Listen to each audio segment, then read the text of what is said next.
If recreational marijuana is legalized, what, if any, additional regulations would you put in place? Actually, I'd like to see more of them repealed.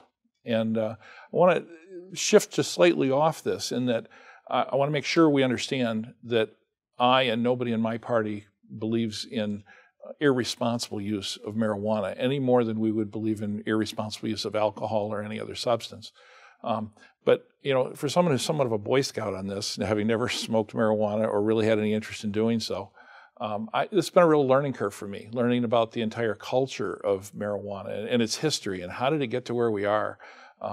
And there's, you know, that's an hour discussion easily. But certainly we want to make sure that we have whatever methods are in place to make sure that if people drive while high, that they're subject to the same kinds of fines that people who are drinking and driving. So that I think speaks for itself. What troubles me is more on the law we already have in place that we passed in 2008 with almost 2/3 of the of the taxpayers voting for that. And that is medical marijuana.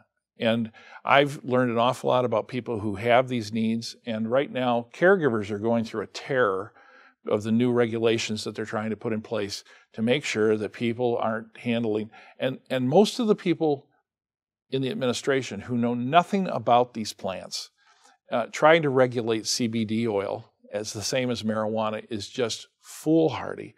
And they're putting an awful lot of people who need these medicines in a real tough spot. And so it is something that I think needs a lot more discussion, but mostly I think we need to go back to where people are left alone.